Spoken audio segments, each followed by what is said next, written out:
नमस्कार दोस्तों, आज की यह कथा ज्येष्ठ माह की शुक्ल पक्ष की निर्जला एकादशी की है, जिसे निर्जला एकादशी और पांडु एकादशी के नाम से भी जाना जाता है। एक बार महर्षि व्यास ने भीम से कहा, हे पांडु पुत्र, यदि तुम नरक के कष्टों से बचना चाहते हो तथा मोक्ष प्राप्त करना चाहते हो तो तुम्हें भगवान विष्णु की पूजा करनी चाहिए, दान करना चाहिए तथा प्रत्येक मास की दोनों एकादशी तिथियों को व्रत करना चाहिए। यह सुनकर नरक का उल्लेख सुन भयभीत भीमसेन ने व्यास से कहा, हे पितामह, मेरे भाई और माता सभी एकादशी का व्रत करते हैं।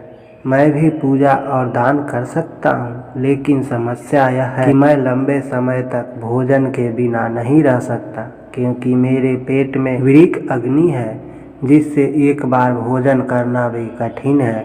अतः हे पितामह, यदि कोई ऐसा व्रत हो जो वर्ष में केवल एक बार ही करना पड़े तथा उससे स्वर्ग प्राप्ति का पुण्य प्राप्त हो, तो मैं ऐसा व्रत करने का प्रयत्न करूँगा। यह सुनकर व्यास जी बोले, हे भीम, वृष और मिथुन राशि के मध्य ज्येष्ठ मास के शुक्ल पक्ष में जो एकादशी आती है उसे निर्जला एकादशी कहते हैं। यह एकादशी वर्ष में केवल एक बार आती है, इसलिए आपको इस व्रत को अवश्य करना चाहिए।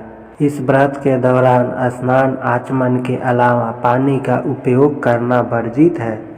आचमन के दौरान भी सुनिश्चित करें कि पानी 6 बूंदों से अधिक न हो, अन्यथा यह शराब पीने के बराबर माना जाता है। इस व्रत में भोजन और पानी से पूरी तरह परहेज करना पड़ता है।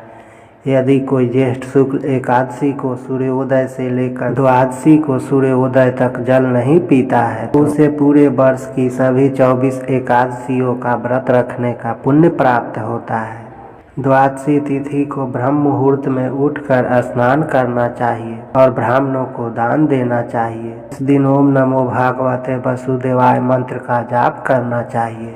इसके बाद स्वयं भोजन करने से पहले ब्राह्मणों तथा किसी भूखे व्यक्ति को भोजन कराना चाहिए। निर्जला एकादशी व्रत करने से प्राप्त होने वाला पुण्य वर्ष भर की सभी एकादशियों के पुण्य के बराबर होता है।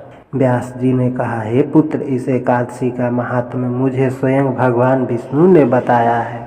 इस दिन भगवान विष्णु की सच्ची भक्ति से प्राप्त होने वाला पुण्य सभी तीर्थों और दानों से बढ़कर होता है। जो व्यक्ति एक दिन बिना पानी के रहता है वह जन्म जन्म के पापों से मुक्त हो जाता है। जो लोग निर्जला एकादशी का व्रत करते हैं उन्हें मृत्यु के समय यम के दूतों की यातना नहीं सहनी पड़ती, बल्कि भगवान के दूत उन्हें दिव्य वाहन में बैठाकर स्वर्ग ले जाते हैं। व्यास के निर्देशों का पालन करते हुए भीम ने निर्जला एकादशी व्रत रखा, इसलिए इस एकादशी को भीमसेनी एकादशी, निर्जला एकादशी या पांडव एकादशी के नाम से भी जाना जाता है। दोस्तों, कहानी अच्छी लगी तो प्लीज़ वीडियो को लाइक और चैनल को सब्सक्राइब कीजिए। धन्यवाद।